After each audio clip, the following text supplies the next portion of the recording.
Hello， 各位观众朋友，大家好，欢迎收看今天晚上恐怖怪谈。今天晚上我要介绍世界上哪一个人恐怖经历又发生在世界上哪一个角落呢？其实今天要介绍的就是上个礼拜说到的，去参加试胆大会，在隧道当中，因为他这篇故事还蛮长，他的经历还蛮长的，所以我把它分成上下两集。为什么呢？其实我不知道大家还记不记得上周的怪谈有说到说，其实这一个人对这个隧道跟这个地方有一点熟悉。那你有没有想过他为什么会很熟悉这个地方呢？然后为什么这一只女鬼，这个好兄弟会一直要去缠着他们呢？今天我就来告诉大家他们所碰到的一个恐怖经历。虽然总算平安抵达了 T 的家，但我们4个人根本一点睡意也没有，想借由喝点酒来壮壮胆，驱赶恐惧。我因为裤子早就弄脏了，就先去洗个澡，之后才加入大家喝酒的行列。等我洗完出来时，他们几个已经有一点喝得醉了，再加上酒精的作用，原本压抑住的恐惧也逐渐被麻痹，大家的情绪也放松下来，开始变得昏昏欲睡。最后就4个人挤在一起，倒头就睡了。可是那一夜并没有因此结束。我半夜醒来想上厕所，正当我支起上半身时，感觉背后有什么样的气息。对，就是在那个隧道里感受到的那股气息。强烈的恐惧瞬间袭来，我的身体整个僵住。虽然不是鬼压床现象，但我就是动不了。但或许是酒精还残留在体内，我竟然脑袋一热，想搞什么啊？长得恐怖就想吓人，别以为我会怕。不知道哪来的莫名勇气，我居然说了，干脆转身给他一拳吧。于是我猛转过头来，结果我当然马上就后悔了。他果然就站在我的身后，就像那时一样，还是那个女人，但这次她动了。她突然伸出双手抓住我的脸颊，张大嘴，像是想说些什么。她的嘴里全是漆黑浓稠的液体，每说一个音就像在漱口一样，咕噜咕噜的作响，完全听不懂她要表达些什么。我就这样僵着不敢动，恐惧压倒了一切。这个状况大概持续了10秒，然后我突然有种奇怪的感觉，这个女生我认识。就在我产生这个想法的时候， M 在一旁翻了个身，我注意力被转移，回头一看，那个女人已经不见了。我整晚都没再睡，只能等朋友们醒来。天亮后，我把昨晚的事告诉大家。 M 说，原来幽灵真的能自由行动啊，昨天才知道他们原来是真的存在的。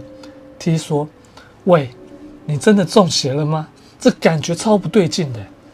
我就说，搞不好是真的，而且我感觉我好像认得那个女的。啥？谁啊？我说，应该是我的前女友。这句话一说出口，大家虽然没多说些什么，但也似乎有些领会了。 U 是我某次跟朋友们喝酒时认识的女生，我们开始单独见面喝酒，然后交往。但后来我渐渐听到她有很多男女关系的流言，甚至看到她和其他男生出门，最后分手了。即便后来她偶尔还会联络我，我也没再回应，渐渐断了音讯。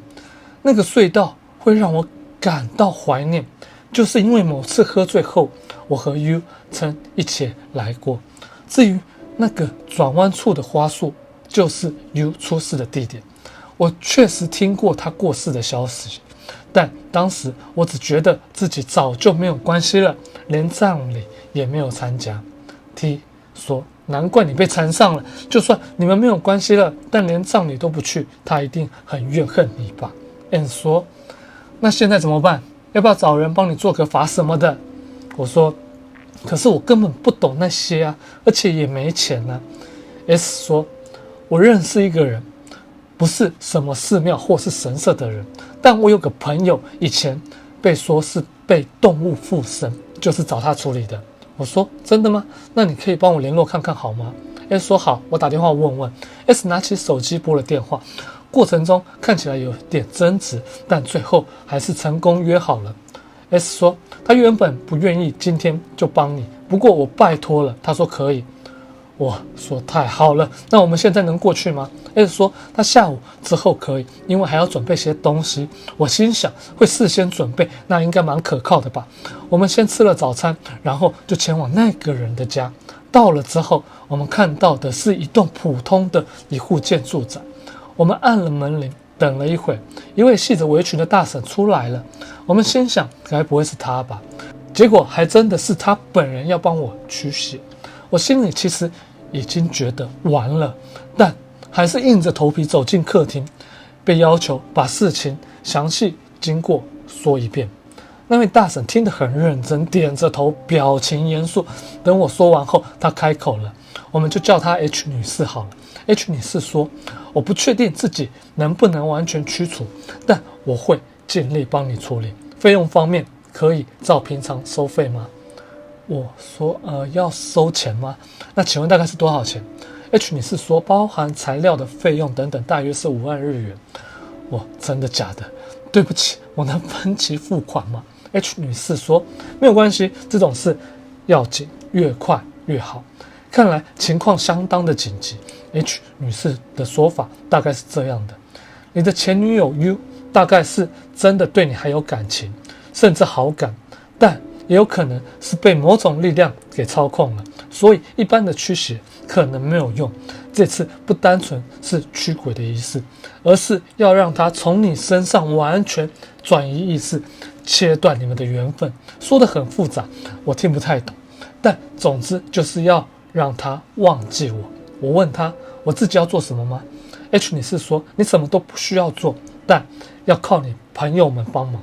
然后他详细说明了方法，其实也不是说要借力，而是朋友们要配合。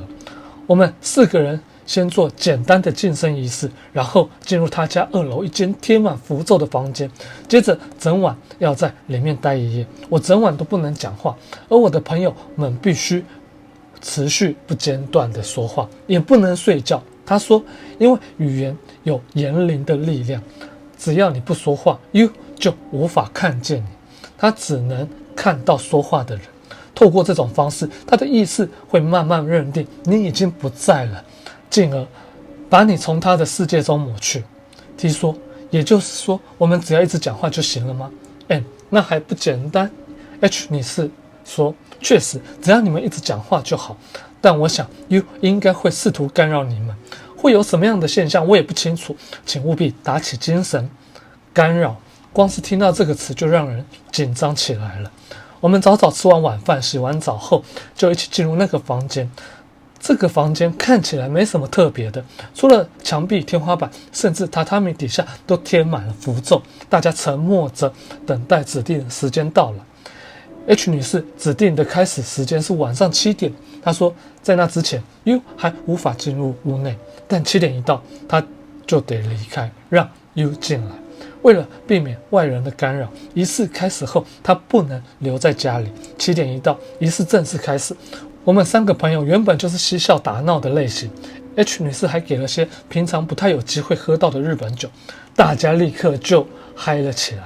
而我则什么都不能吃不能喝，为了保险起见，什么也不能碰。这注定是个痛苦的夜晚，但光是听到朋友们聊天打屁，其实时间过得挺快的，转眼间就到了11点。这中间没有什么异常，我们也开始以为是不是没事了，直到11点开始的时候，干扰开始了。